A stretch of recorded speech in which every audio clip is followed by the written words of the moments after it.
North Carolina's most important resource is our young people. Our young people. Our young people. This includes youth who make a mistake that brings them to the attention of the juvenile justice system. North Carolina's juvenile justice section strives to ensure these young people do not fall through the cracks. Fall through the cracks.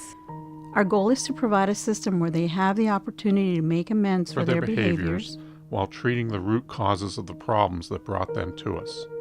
The juvenile justice system's mission focuses on reducing recidivism and keeping our youth from a life of criminal involvement. Through our focus on positive youth development. Positive youth development. We strive to change the perceptions of how North Carolinians envision juvenile justice, especially those interacting with us. North Carolina's approach to juvenile justice centers around therapeutic interventions that teach needed skills and hold juveniles accountable. Accountable rather than relying on punishment or sanctions alone. Promoting positive change in the lives of our justice-involved youth is a primary goal. Primary goal. A wide array of services is available across our facilities, ranging from community-based group homes, short-term residential facilities, to our short-stay detention centers and longer-stay youth development centers. We thoroughly assess the individual, family, peer group, school, and community factors which contribute to negative behavior. This allows us to prescribe a coordinated plan of targeted services, and activities to address needs on an individual case-by-case basis. Our primary mission is the safety and security of the community as well as the safety and security of the juveniles that we serve. But within that core mission, embedded in that core mission is our chief goal, which is to make this a value-added experience. All of the kids who come into Insight all have some type of adjudication or pending charge. And so our job is to figure out what type of environment would be the best for them and would stop those criminogenic factors and allow them to really develop into young adults. A lot of folks think that all of our kids that come to detention center are vicious and aggressive young folks, but the truth of the matter is they're not. A good amount of our folks are here because they come from an environment that is not conducive to them being a productive citizen. They come here and they are able to learn life skills, they are able to obtain employment and just learn things that they have never learned before. And so that's really how it fits in. When we bring children here, that we're just an extension of the Department of Public Safety Juvenile Justice Division, but we're also extensions within communities, and no matter where that child goes, whether they're here in Forsyth County or if they go to somewhere different, then the mission should still be the same, and that is to help them be productive and to help them through life, because one day they're going to grow up and they're going to be full-grown adults. And if we can just share a little bit of ourselves to help them get there and to be productive and basically successful, then I think we've done our job.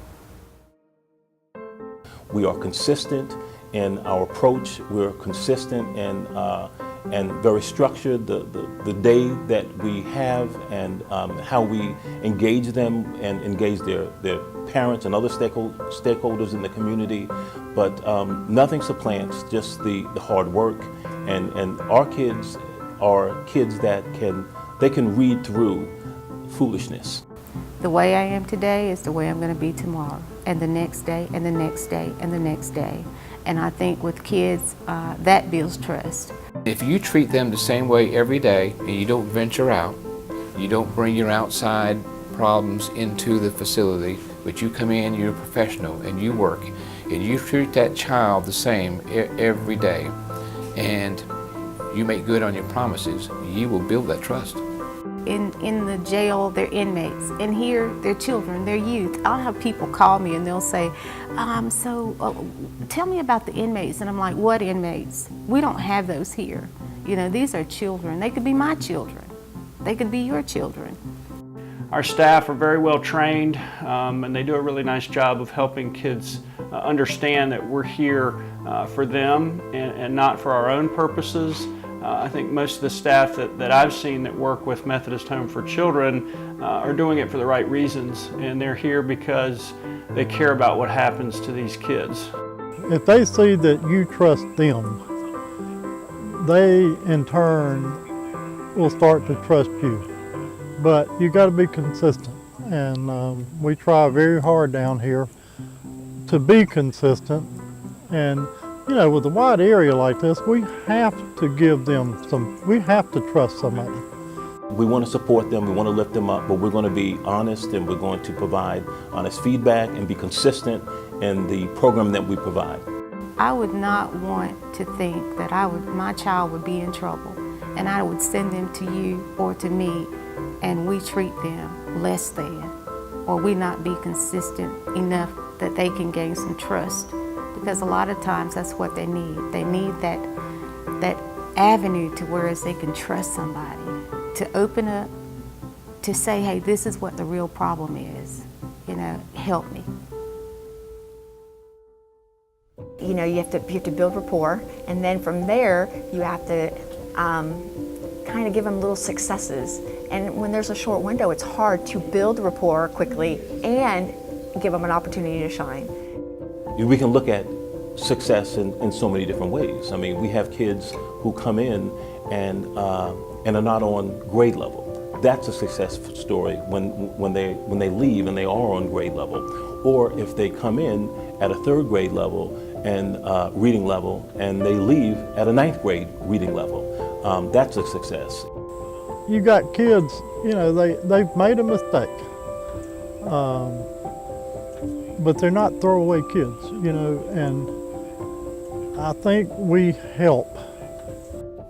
You know, we're just a business that's within the city, just like any other business, except our business is young folks. We house our young folks. We make sure they're safe. We make sure that our community is safe. So we're just like any other business in town, except our product is different, right? Our product is our young folks of the community. And so we're trusted with our community's youth by the community to make sure we do a good job, and that's what we do. And we do that because we have such great flexibility through our managers and the ability to be able to create programs from donated ideas from all of our staff and our managers. Well, I think it gives them hope. It gives them, you know, they're able to say, hey, I'll get another chance. Because a lot of times, you know, juvenile justice, like you said, it's just, you know, it's probation or it's, you know, a residential facility. And so to give hope, to let them know, hey, I may have messed up, but I'll have the opportunity to do this thing again. And then I have some people that are going to be there supporting me all the way so that I can be productive in the community. We have juveniles that have gone on to be successful in different step-down programs. Juveniles that have gone on to join the military. We've had juveniles that have gone on and are, you know, on a college campus today.